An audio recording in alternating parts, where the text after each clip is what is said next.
Bonjour et bienvenue dans une nouvelle vidéo. Aujourd'hui, nous allons parler des opérations de base du langage C. L'addition, la soustraction, la multiplication, la division et le modulo. Nous allons parler aussi de l'incrémentation et la décrémentation. Et enfin, nous allons voir l'écriture raccourcie des opérations de base, c'est-à-dire l'écriture raccourcie de l'addition, celle de la multiplication, de la soustraction, de la division et du modulo. Donc suivez-moi la vidéo jusqu'à la fin et j'espère que ça vous aidera. Premièrement, je vous ai préparé ce petit programme pour faire la vidéo d'aujourd'hui. C'est un programme simple que nous allons utiliser pour faire un exemple pour chaque opération de base. La première version est écrite pour faire l'exemple de l'opération de l'addition. Tout d'abord, comme vous voyez, vous avez ici la déclaration des variables. J'ai regroupé toutes les variables en une seule ligne, puisqu'elles sont toutes de type entier. Donc j'ai écrit une seule fois le mot-clé int. Ensuite, j'ai séparé les variables par des virgules. Et vous avez un point virgule à la fin. Et j'ai initialisé toutes les variables à la valeur 0. Ça, c'est concernant la déclaration des variables. Ensuite, que fait le programme? Au lancement du programme, qu'est-ce que vous allez voir? Vous allez voir s'afficher le message « Veuillez saisir le premier nombre », c'est-à-dire que le programme va vous demander de saisir le premier nombre. Ensuite, vous avez l'instruction scanf.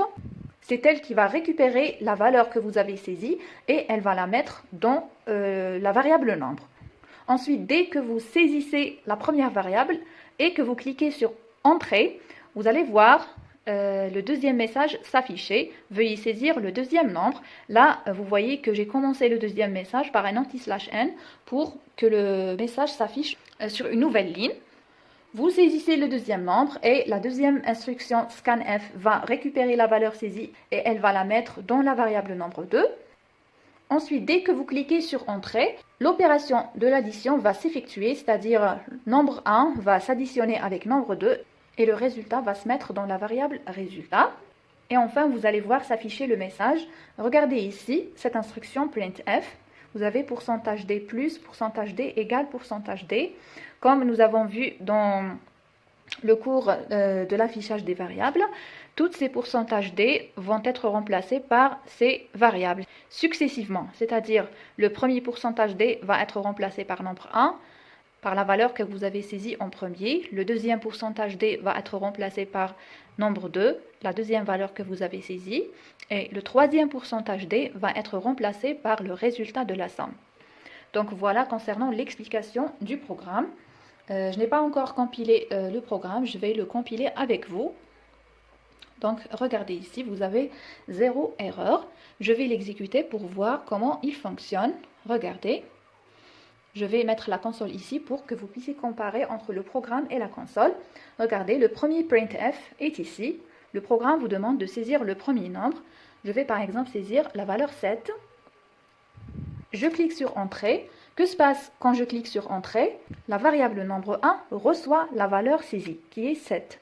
Ensuite, on passe à l'instruction suivante. Le deuxième message s'affiche et le programme attend que je saisis la deuxième valeur, par exemple 13. Je clique sur Entrée. Que se passe-t-il quand je clique sur Entrée? La variable nombre 1 va recevoir la deuxième valeur saisie. Ensuite, le calcul se fait. Les deux valeurs vont s'additionner et le résultat va se mettre dans la variable résultat. Et vous voyez ici votre affichage. 7 plus 13 égale 20. Donc mon programme fonctionne correctement. Je clique sur Entrée pour quitter la console. Je vais répéter mon exemple pour faire une soustraction. Je vais changer le signe de l'opération. Et ici, dans le message, je vais le changer ici. Sinon, il n'y a rien d'autre à changer, je crois. Je recompile mon programme. Vous devez recompiler votre programme à chaque fois que vous faites une modification. Ensuite, je vais l'exécuter. Cette fois-ci, c'est une soustraction qui va se faire. Par exemple, la première valeur 16. La deuxième valeur 4. Voilà le résultat 12. 16 moins 4 égale 12. Je vais le refaire pour une multiplication. Pour la multiplication, vous utilisez le signe étoile. C'est celui-ci sur le clavier. Le signe étoile. Et vous le changez bien sûr ici pour l'affichage du message. Je recompile mon programme et je l'exécute. Je vais saisir la première valeur, par exemple 3, la deuxième valeur, par exemple 11. Cette fois-ci, c'est une multiplication qui va se faire. 3 fois 11, c'est 33. Voilà. Maintenant, nous allons faire une division. Pour faire une division, vos variables doivent être des floats, c'est-à-dire des variables de type réel. Donc, vous devez changer le mot-clé du type. Et ici, pour l'initialisation, vous initialisez avec des valeurs réelles, c'est-à-dire des valeurs 1, même si c'est un 0, vous mettez 0.0, c'est-à-dire 0,0, comme ceci. Vous changez ici dans scanf pourcentage %d, vous mettez pourcentage %f, puisque vous allez saisir une valeur de type réel, comme ceci. Ici, pour l'affichage du résultat, pareil, vous remplacez les pourcentages d par des pourcentages f. Changez ici l'opération. La division, c'est un slash. Regardez ici. Ça, c'est le signe de la division, c'est le slash. Et pareil ici, je vais mettre un slash aussi. Je recompile. Le premier nombre, 15, et le deuxième, 2. Voilà, 15 sur 2 égale 7,5. Voilà. Maintenant, concernant le modulo, c'est quoi le modulo? Tout simplement, le modulo, c'est le reste de la division entière. Si on prend l'exemple de tout à l'heure, 15 divisé par 2, le résultat de la division est 7 et le reste est 1. Ce reste s'appelle le modulo. Regardez ici. Je vais prendre des variables entières. Pourquoi? Parce que le modulo est le reste de la division entière. Donc, on va manipuler des nombres entiers et non pas des nombres réels. Donc, le signe du modulo, c'est le pourcentage. Voici le signe du modulo, c'est le pourcentage. Vous mettez la flèche avec le U, accent. J'ai mis le signe de l'opération.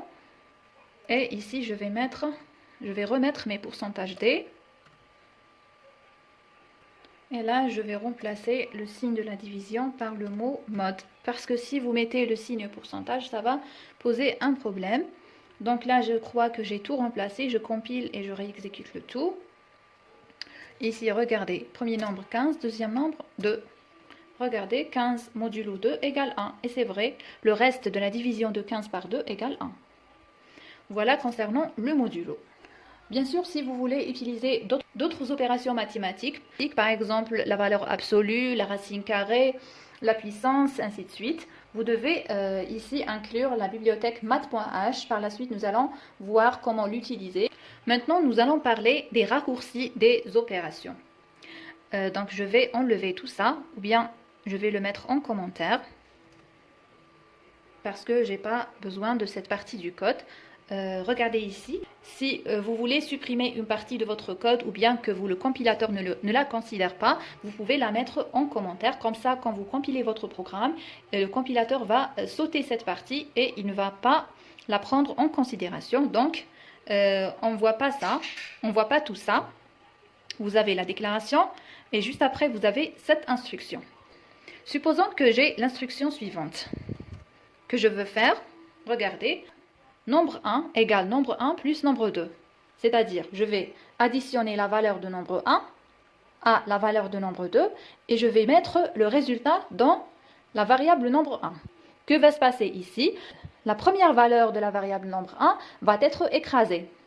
Exemple, si vous avez nombre 1 contient 10 et nombre 2 contient 20. Quand le compilateur arrive à cette instruction, 10 va s'additionner avec 20, vous aurez 30. Nombre 1 reçoit le résultat de l'addition, c'est-à-dire nombre 1 reçoit 30. Donc la première valeur qui est 10 de la variable nombre 1 va être écrasée par la nouvelle valeur qui est 30. Donc la variable nombre 1 va servir comme conteneur du résultat. Dans ce cas, vous remarquez qu'il y a une répétition. Nombre 1 reçoit nombre 1 plus nombre 2. Et c'est là qu'interviennent les raccourcis. On peut raccourcir cette écriture, nombre 1 égale nombre 1 plus nombre 2, en faisant ceci, plus égal. Quand vous voyez ce raccourci, nombre 1 plus égal nombre 2, vous pouvez deviner tout de suite que Cela veut dire nombre 1 égale nombre 1 plus nombre 2. Et c'est la même chose pour la multiplication, pour la division et pour la soustraction et même pour le modulo. Ensuite, vous avez un autre type de raccourci. Je vais remettre la première écriture. Vous avez un autre type de raccourci qui est l'incrémentation et la décrémentation. Par exemple, ici, vous avez la variable nombre 1 égale nombre 1 plus 1. Comment raccourcir cette écriture? Vous mettez tout simplement, vous supprimez tout ça et vous mettez plus plus. Tout simplement. Quand vous voyez nombre 1 plus plus, cela veut dire nombre 1 égale nombre 1 plus 1. Cette écriture veut dire qu'on veut incrémenter la valeur de la variable nombre 1 par 1. Et c'est le même principe pour décrémenter une variable. Vous mettez le nom de la variable moins, point virgule. Voilà, je crois que c'est tout pour cette vidéo. Concernant la bibliothèque math.h, je vais en parler dans la prochaine vidéo. J'espère que ça vous a aidé. Si c'est le cas, n'hésitez pas à me laisser un petit j'aime, de partager la vidéo avec vos amis et de s'abonner surtout à la chaîne pour recevoir mes prochaines vidéos. À la prochaine!